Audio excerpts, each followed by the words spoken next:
welcome to The Explainer. Today we're digging into a really fascinating question. When it comes to success, what actually matters more? Is it raw intelligence, or is it the power to grab and hold someone's attention? So let's dive right in, because honestly, the answer isn't as simple as you might think, and it really tells us a ton about the world we're living in right now. Okay, first up, we need to get a handle on the roles these two powerful traits really play. You know, they're not really competitors. They're more like two totally different forces that shape how things turn out. I mean, think about it. We're drowning in information, right? So in that kind of world, attention is everything. It's the gatekeeper. It is the absolute first step. If you can't get it, even the most brilliant world-changing ideas, they just go unnoticed. They just die on the vine. So yeah, don't think of them as rivals. It's more like they're two sides of the same coin. Attention is the currency that gets you on stage, the spotlight that makes people look up. But intelligence, that's the substance, the strategy that keeps the audience from just getting bored and walking out.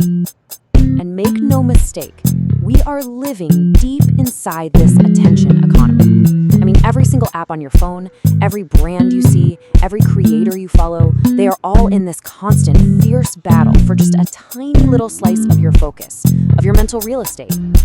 And that's really the key takeaway here, right?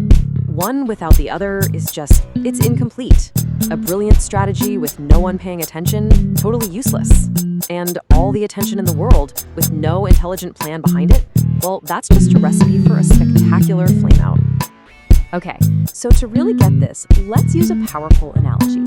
Think of trying to find success as like a high-stakes game of chess. Now, any chess player will tell you, controlling the center of the board is a huge strategic advantage. It gives you influence, it gives you flexibility, and way more options to launch an attack, all while limiting what your opponent can do. So, this is the 1-2 punch. Gaining attention, that's your opening move. It puts you in that power position. But, and this is the important part, it's intelligence, your strategy, your creativity that lets you make the winning moves from there. See, it's not enough to just be seen. You have to know what to do once all those eyes are on you. So that naturally makes you wonder, right?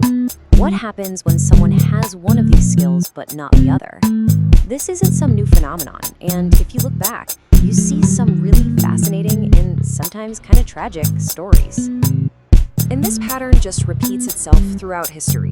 You have these forgotten geniuses, like Nikola Tesla. I mean, a mind of staggering brilliance. But he always prioritized the science over the PR.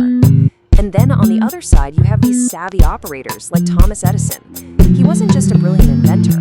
He was a master of self-promotion. And that's how he made sure his work got out there and stayed out there. And this is exactly where the whole one-hit wonder thing comes from. They have that one moment of intense, maybe viral attention, but they just don't have the intelligent strategy to back it up.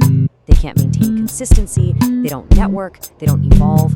So without that substance, the spotlight just moves on, and they fade away. Which brings us to a pretty controversial idea.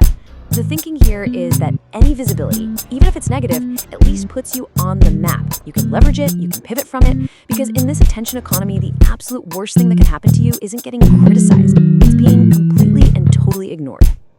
But look, this high-stakes game of attention, it's not new. Not at all.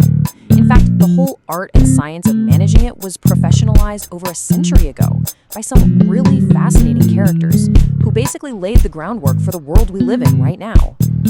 And the evolution here was just dramatic. You start with the pure spectacle and, let's be honest, sensationalism of someone like P.T. Barnum. Then you move to Ivy Lee, who's trying to professionalize the whole thing with facts. And then you get Edward Bernays, who basically turns it into a science of mass persuasion. And right there, with those two, this fundamental ethical split just cracks wide open. On one side, you've got Ivy Lee, arguing for using truth and transparency. On the other side, you have Edward Bernays, who, by the way, was Sigmund Freud's nephew, which tells you a lot. And he argued for using psychology to actively shape and, manipulate what the public wants. Okay, so let's bring all this back home. How does this century-old battle apply to us right now as we're trying to navigate this world of just endless digital noise and super sophisticated persuasion techniques?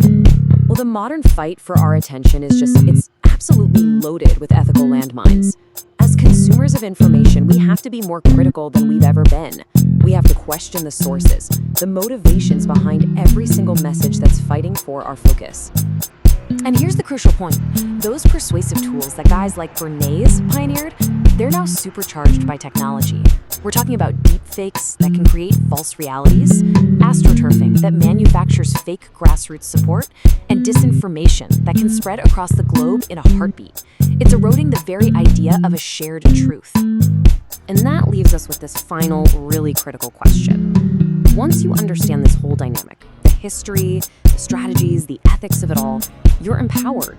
You can make a conscious choice about where you invest your single most valuable resource, your own focus.